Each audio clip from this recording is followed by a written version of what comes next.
Pakai oleh ulama seluruh dunia. Bahkan sebesar Sayyid Muhammad saja kalau Madhur Rasulillah sering merujuk kitab ini. Ini dikarang oleh Imam Busairi. Imam Busairi atau Imam Busiri nak Jawa darah Imam itu Busiri. Itu sering dipakai tafaul oleh para kiai karena di sini semua nagamanya itu Madhur Rasulillah. Dan dianggap madhunya itu yang terbaik. Jadi di antara syair-syair yang memadhu Rasulillah, muji Rasulullah, yang terbaik itu naguman itu Syekh Namun Busiri. Karena dikombinasikan oleh faham sufi kelas A. Okay? Faham sufi kelas nomor A. Buatan berbau Syiah, ya ada berbau ahli sunnah, pokoknya kelas A sufi ini. Yura sunni, yura apa? Syiah. Misalnya begini. Imam Busiri ngomentari wa kulluhum min Rasulillahi multamisun khurfam minal bahri aw rasfan minat ya. Nabi yang terlalu mengagung-agungkan kemiskinan sebagai media taqarrub ila Allah itu juga ujung-ujungnya itu kriminal pidana. Miskin itu baik dari segi bahwa orang miskin itu tidak makan syubhat, orang miskin tidak ngambil uang korupsi dan sebagainya. Baik. Dari segi menjauhi segala syubhat haram miskin itu tapi kamu akan merasa bahwa miskin itu adalah sebuah kriminal, sebuah pidana. Nak wong tua meloro ra iso ngobatno, ana kiaimu kelaparan ra iso ngekeki beras. Kamu sadar bahwa media pakai jalur miskin ada kriminalnya, yaitu tidak bisa berbuat sama sekali saat ada keharusan berbuat. Misalnya kere banget, rasa yatim kere, padha kene njung sepuntene. Rombok meloro wis kejet-kejet. Mak mati wae mak ora iso ngobat. Kan ngeri. Tetap ada sisi kriminalnya. Paham ya? Ada sisi napa? Kriminal. Makanya miskin teman-teman oleh Nabi terus dikomentari ya tetep ngene kuwi kadal fakru ayatku ndak apa? Kufra. Ngobatno mboke kok milih mati. Wong mbok-mboke dhewe mak mati wae ngobatno ya ora aku. Sampeyan ya wis tuwa wae. Ya pancen ra diomongno tapi atine ngono. Justru ra diomongno ketok munafike malah dosane tambah loro. Dosa melarat ra iso ngobatno ya dosa ning atine arep-arep mati. Nah, dari segi ini miskin itu masalah. Sebab itu Nabi sering ngendikan kadal fakru ayakuna apa? Bahwa kemiskinan itu dekat dengan kekafiran. Karena banyak orang yang punya sifat netral, misalnya perempuan.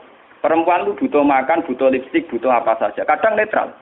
Andai kan dia jadi pegawai pos atau PNS, dia mungkin tidak menjual diri. Karena masalahnya dia itu uang.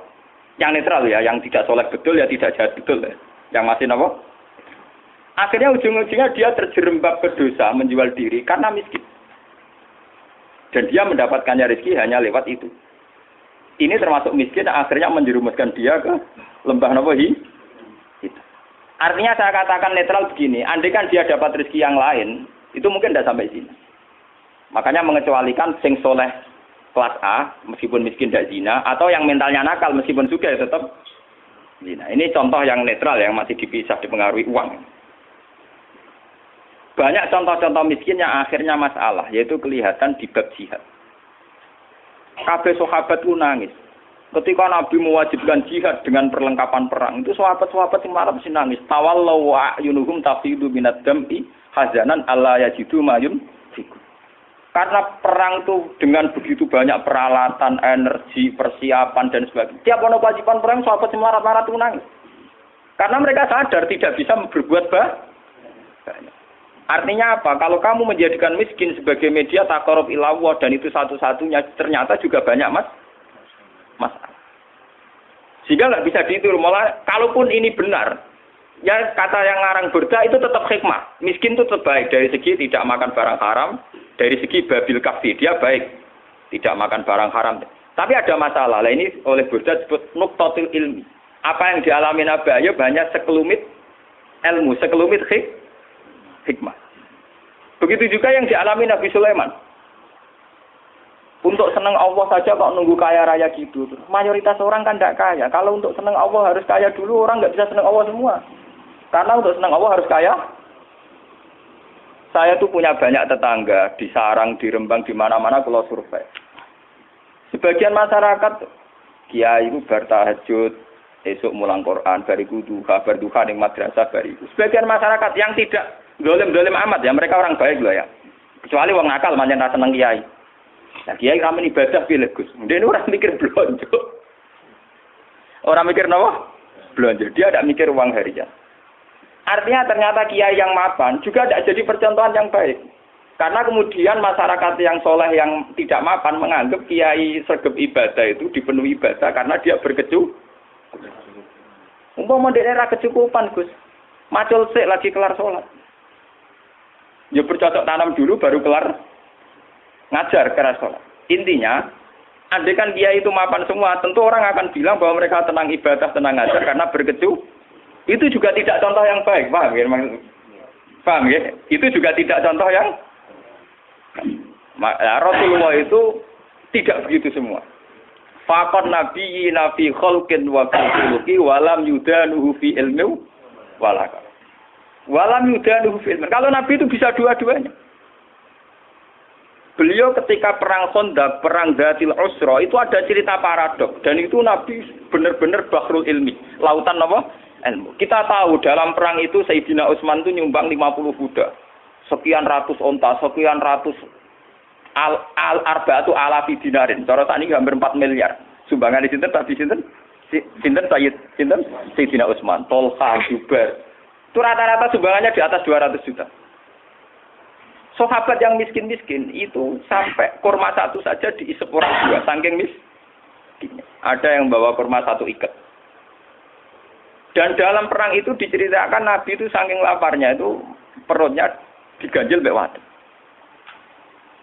Lho umpama Nabi ku nakalan, lha opo ganjel watu nyembelih unta sitok ribar. Kenapa Nabi tidak jalan pintas memotong salah satu kuda atau unta kemudian menyelesaikan masalah kelapa? Jadi dicerita itu kan mestinya kita sebagai kiai, sebagai ulama kan paham paradoknya. Di satu sisi diceritakan sumbangan begitu melimpah. Di sisi yang lain, Nabi ini kelaparan. Sampai, kenapa ganjel? Nah itu Nabi Muhammad. Beliau sebagai pribadi yang seorang Nabi, seorang Rasul. Dia sadar betul kalau dunia itu tidak ada artinya semua. Sehingga dia sebagai kapasitas Nabi, sebagai orang dekat Allah, ya sudah dia miskin, tidak ada masalah. Tapi beliau sebagai pemimpin besar yang harus dengan persenjataan lengkap, dengan perlengkapan yang komplit, karena ngadepi pasukan besar saat itu Romawi, harus lengkap secara syariat. Nah, kita ngeten ora bener kabeh. Nabi Ayub tentu tidak akan kuat ngadepi pasukan Romawi. Mengadepi bojone ora kuat. Paham ya? Nabi Sulaiman juga tidak koordinator yang baik karena kemudian nanti yang dianggap hebat Nabi Sulaiman saja. Karena dia perang pakai pasukan jin, pasukan setan, pasukan kewan dan sebagainya. Kapan dia didik umatnya kalau jalan pintas begitu? Paham ya? Mulane dinyak Imam Busiri itu walam yudanu fil bakar. Itu udah ada visi ilmiahnya, kekuatan gitu itu udah bervisi ilmiah. Dari awal ini kita Nabi kekuatan itu orang aku visi apa? Jadi gampangane koyo kula nek kiai melarat terus mergawe kelar mangan kan macam ana visi ilmiah kiai nggih teladan nak kelare mangan mergo umpama kula tukang sulap. Sem salabing terus sugih. Lha kan pindiru piye? Lah Sulaiman jalan pintas ngene iku mergo dekne mamimpin pasukan jin, pasukan setan. Kurang mutiara wa minas sayatini mayaghusuna lahu wa ya'maluna amalan setan dikongkon golek mutiara. Kurang bangunan jin kon kerja rokan nglembur. Wah, pokoke setan intine Sulaiman jalan pintas kabeh. Paham? Jadi gurune Deddy Corbuzier.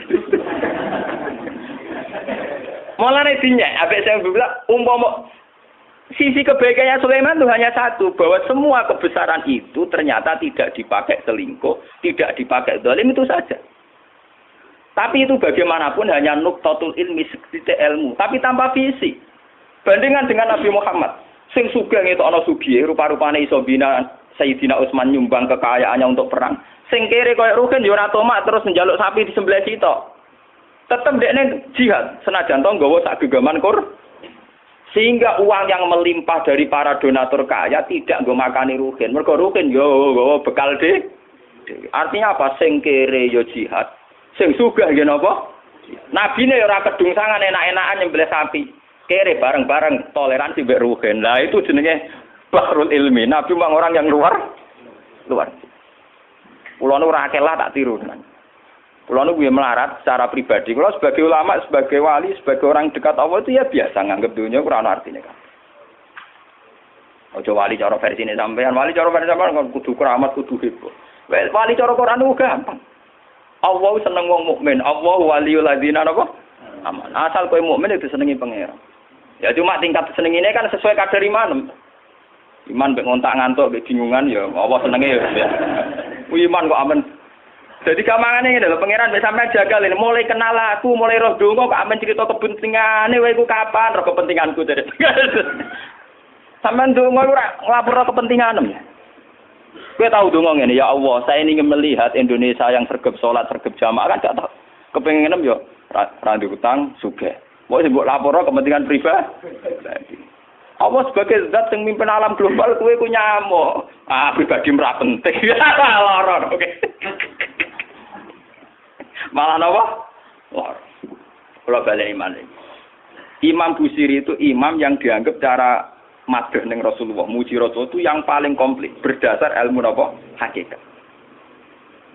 Sehingga visi kayak Sulaiman itu memang ya beliau hanya soleh gitu saja akhirnya. Tapi tidak punya visi ilmiah, visi pembinaan, visi tarbiyah. Bagaimana umat bisa dibina dengan model salafi. Tidak bisa ya. Rai iso kowe didik umat sebagai ulama kiai terus didonga apa terus duit teko dhewe dikirim jin, emas batangan dikirim. Mungkin kowe jaduk sebagai pribadi tapi itu tidak tokoh yang baik. Begitu tidak tokoh yang apa? Kula nu anake kiai, jadi ngerti tenan sanad-sanadnya. Bapak nu gak ada wiridan disukani orang yang sedang populer jadi wali saat itu. Wong saiki cek urip sing terkenal jadi wali. Beliau itu guyon mbah ijazah ben sugih. Lah si orang itu dikasih ijazah. Bapak itu sebagai orang yang hafal Quran, orang syariat nyongkone bapak itu ya terus rezekinya lancar lewat kerja, mbok sawah panen, mbok apa, segala umumnya orang bapak itu orang Quran inginnya kayak umumnya orang. Ketika wiridan itu dibaca ada dua entah mbok makhluk gaib mbok jin, mbok duwe usah kresek. Iya jadi kan butuh duit niki lho. Bapak terus keluar dari kholwatnya itu. Pas itu ada ibu, ada saya. Wah, wali ku ora kasil ya. Wali sing ijazah. Wah, wali ku ora kasil. Masa aku ora wali bener. Dibole wali awur-awuran. Karena ngene aku ya iso jare. Hanya bapak itu menolak itu. Dan saya setuju oleh perilaku bapak itu. Itu jalan pintas. Namanya apa? Jalan apa? Kita ini punya Nabi Muhammad, bukan Nabi Sulaiman. Mulane pangeran Nabi Sulaiman pisan ora dibaleni, bahaya kanggo umat. Sing Nabi kan Nabi Sulaiman harus ikut tok, serasa dibaleni, paham napa? Gak usah napa? Mulane berdangannya, walam yudanuhu fi ilmin. Mereka itu tidak mendekati Rasulullah sama sekali fi ilmin, baik dari segi visi ilmiah, wala karomin, tidak dekat sama jauh sekali. Karena visi kayak Sulaiman tidak bisa tarbiyah. Coba sekarang santri-santri yang mondok sama Kiai Jaduk yang sing salabing. Mulia men golek yakik keris, ora dadi wong. Paham nggih? Ora dadi wong. Kiyaine kon tobat dengan dani. Ya kadang payu antike langsung tak wakeh. Tapi kadang kuwere tenan. Itu tidak ada jangka panjang. Sebab itu Nabi ora ana ning gone Quran anit tabi milata Sulaiman ora ana. Sing ana anit tabi milata Ibrahim napa? Jadi ternyata di Quran itu ada tradisi komplain, tradisi kritis meskipun tetap menjaga husnul adab. Rasulullah di antara para nabi-nabi itu diceritakan semua. Tapi pada akhirnya yang jadi pilihan Nabi itu hanya Nabi Ibrahim. Anit tabi milata Ibrahim napa? Selain itu mereka hanya orang-orang baik tapi tidak bisa ditiru. Kayak Nabi Ayub. Nabi Ayub itu miskinnya baik, karena saat miskin tetap ibadah, tetap senang Allah. Tapi kelihatan tidak ada gunanya saat ada kewajiban yang berkait harta. Misalnya aku melarat, apa? Gak subhat apa? Tapi ketok salah ya. Nek mbokku lara ora iso ngobatno. Ana cah yatim melarat ndak bisa bantu. Ana nabine disio-sio wong kafir ora iso bantu. Ana kiyaine kelaparan ora iso. Kayak apa nyesalnya kita kalau kita miskin ngerti nabinya ndak bisa bantu? Artinya ada sisi salahnya kan, ada sisi negatif. Sebab itu miskin juga ada contoh yang ideal, paham ya? Tidak contoh yang apa? Tapi kesugihan kalau Sulaiman jalan pintas juga ada contoh yang ideal. Kalau Nabi, nah sampean saya ketangkel, nak kirene Nabi terkenal Gus sugih ngeten. Lah itu hebatnya Burda. Warawadat dul jibalu syummu min dhahabin an nafsihi fa'aroha ayyama sabam. Wa akadat zuhdahu fiha daruratuhu inna darurata la ta'du alal isomi. Wa kaifatatu ila dunya daruratuman laula gulam takrujid dunya minal adam. Walhasil intine cerita, ketika Nabi kere pas perang Khandaq terus pas beberapa peristiwa niku. Gunung Uhud matur, "Ya Rasulullah, saya ini gunung di bawah titah Tuhan. Kalau jenengan ngersakno saya jadi mas. Dari Kanjeng Nabi, padahal lu pasti ku kere. Wong kere kelaparan ana gunung matur dadi napa? Mas. Sampeyan ra usah nganti gunung dadi mas. Wah. Dirasa gelap.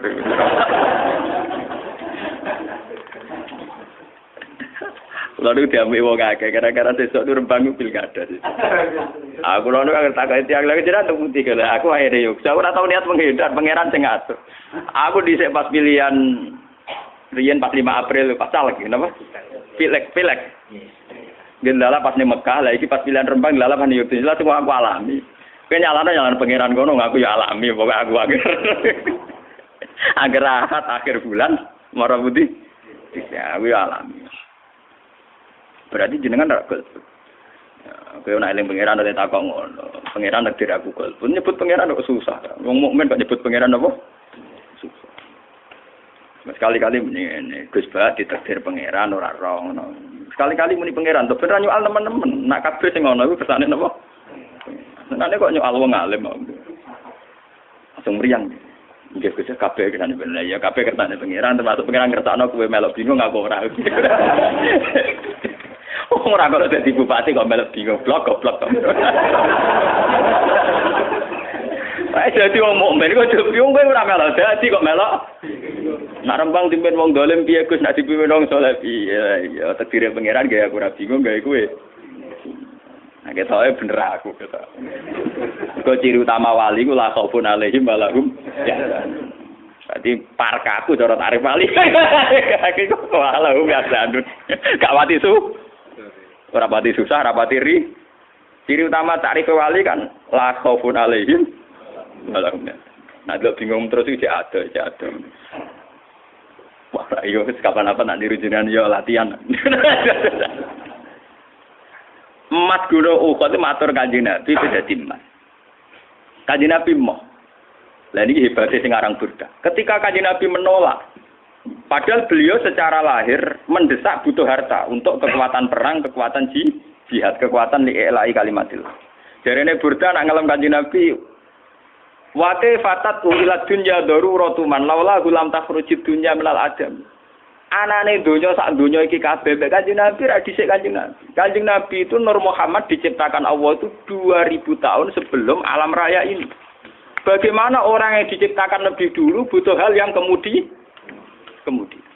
Mulane jarene Burdah, laula gulam takhrujid dunya minal adam donya ora gak ono. Anane donya mergo digawe kanggo Nabi Muhammad. Laula kama khalaqtum asla. Umpama ora kowe mat aku ora gawe donya. Bagaimana mungkin seseorang yang begini spesial, begitu kastanya tinggi, kemudian geletek terima seneng napa? Donya mau digawe faktor dekne. Mulane bener Nabi jawabane cek kowe dadi emas ya ora tetep ku dadi kowe ora usah kaken makmur.